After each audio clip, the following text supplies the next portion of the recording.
সিন্ডিকেটের হাজার হাজার কোটি টাকা আত্মসাৎকারী নিজাম হাজারীর সেই বিলাসবহুল বাড়িতে গিয়ে এই ওবায়দুল কাদেররা থাকতো। আজকে জনগণ সেটার জবাব দিয়েছে। এই নিজাম হাজারীদের সেই অট্টালিকা ধূলিসাৎ করে দিয়েছে, মাটির সাথে মিশিয়ে দিয়েছে।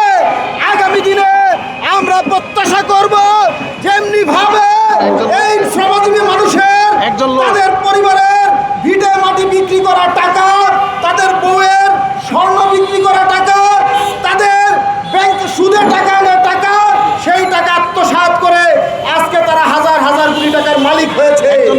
আমরা প্রত্যাশা করব প্রধানমন্ত্রী তারেক রহমান তাকে যে নির্যাতন করেছে সেই মাসুদ উদ্দিন তারা আজকে যেহেতু বন্দী হয়েছে, প্রত্যাশা করব একে একে অন্যান্য যে শ্রমিকদের রক্ত খেকো যেই সমস্ত সিন্ডিকেট রয়েছে তাদেরকেও অনতিবিলম্বে আমরা আটক করে বিচারের মুখোমুখি করতে চাই।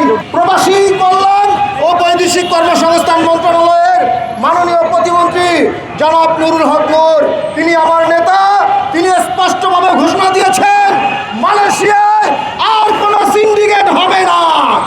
তিনি স্পষ্টভাবে বলেছেন মালয়েশিয়াগামী শ্রমিকদের ব্যয় যেন তাদের সাধারণ মানুষের নাগালের মধ্যে থাকে, তিনি সেটা নিশ্চিত করবেন।